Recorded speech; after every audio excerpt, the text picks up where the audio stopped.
Okay, so I'm hoping to do this fairly quickly so that you understand what I did, but I was able to grab the numbers. So the first thing I did is I grabbed screenshots of each of the questions that I had them like click an area on, and so that I could kind of work out the numbers. The other thing that I pulled up was I exported the data. So these are the questions 1, 2, 3, 4, 5, and then this was their mental effort one where they actually had to click on an area of the image. And I figured that these numbers had to be relative to something, and I assumed that it was relative to the image. So what I did is I opened up the image in Photoshop and I set the scale to be millimeters so that this side would be 0, this side would be 1, because in the chart of numbers they all are less than 1.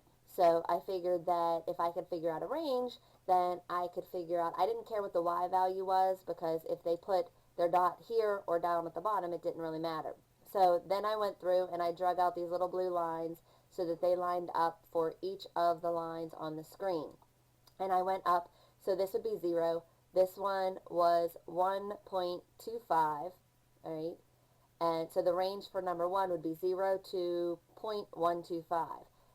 The range for, if they selected 2, was 1.26 to 2.3. And I got it as close as possible, and then did all the ranges. So I had the ranges for 1 through 9, and then I went back to this and calculated out. So 0.502 would be a 5.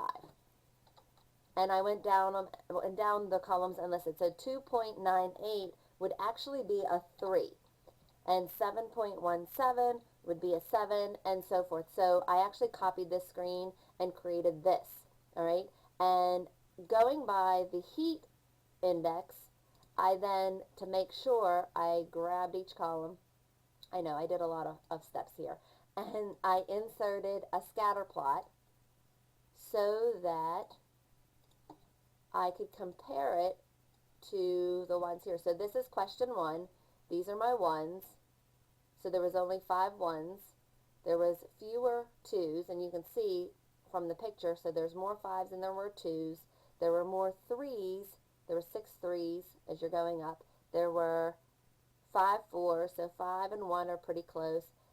There were 13 5s, 10 6s, 8 7s, 3 8s, and 3 9s. So I basically used this to compare, and if it was pretty close, which it was, I mean it was almost spot on accurate, that gave me my numerical value. So I was able to calculate based off of these coordinates my numbers that fit in here, which is really what I needed for the whole thing, and it worked out absolutely perfect. So I am quite happy. I got my scales, I got their answers to the questions, I got everything that I needed using these heat maps, and I was able to put it all together based on the scale that I used here. So everything's good, everything's working, I have all of the data that I need, I am good to go. Thank you very, very much.